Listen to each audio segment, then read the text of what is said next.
Okay, I have to tell you because I started to plan it January and I had really gotten tired. I was tired of thinking about it.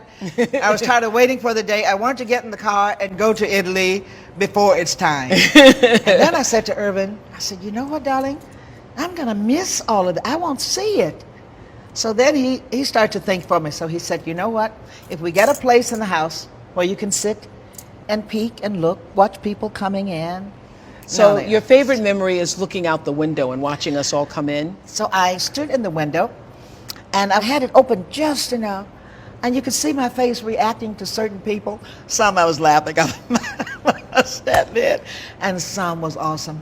Those ladies' dresses were... Your honeymoon places. I know you've been someplace else for the honeymoon. Yes, this is a part of my honeymoon. But as everyone says, Oprah knows how to pull you out of retirement and the honeymoon even. So here we are. Okay, so you've been on honeymoon for a week, and I wanted to ask, is there something you need to share with us?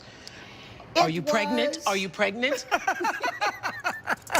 That's what one of my girlfriends said. Now, don't go start having children. That's great. Oh. So I thought I knew you pretty well. And then when I heard it announced that you were going to get married,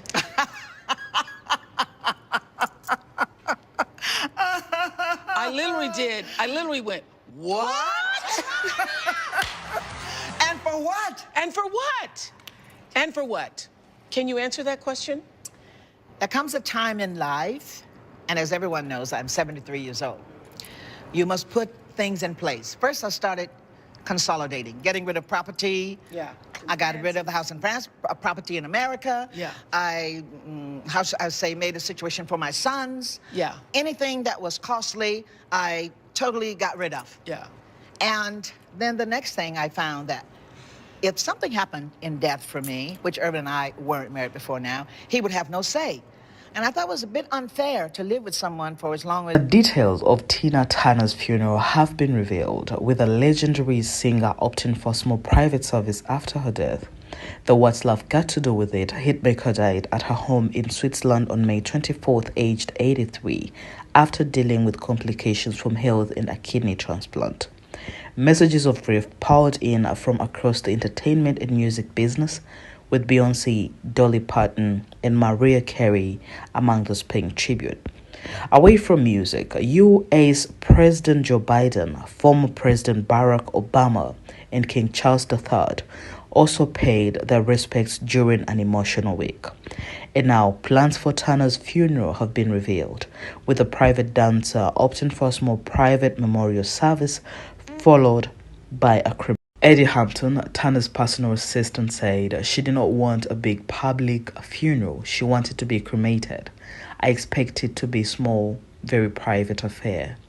Turner moved to Switzerland and obtained her citizenship in 2013 when she married Erwin Bach, living there until her death earlier in May. Speaking the Mirror, Hampton continued to say that any public events would come later, mentioning that a memorial concert might occur. The funeral will be for her very close friends in Switzerland and her manager. It will not be a big family occasion, he added, speaking of his close friend. On Monday, it was revealed that King Charles paid a tribute to Turner by playing her iconic song, The Best, during the changing of the guard at Bath. King Charles III took the opportunity to pay tribute to the Queen of Rock and Roll in a touching way. Tina Turner, but I know she was not afraid of dying, she added to dailymail.com. In the Buddhist tradition, at a certain part of your life, you choose to retreat. This is a very important phase of your life because preparation for death is something considered the most important part of human life. We send our deepest condolences to Tina's family, friends, and fans. Rest in power, Queen.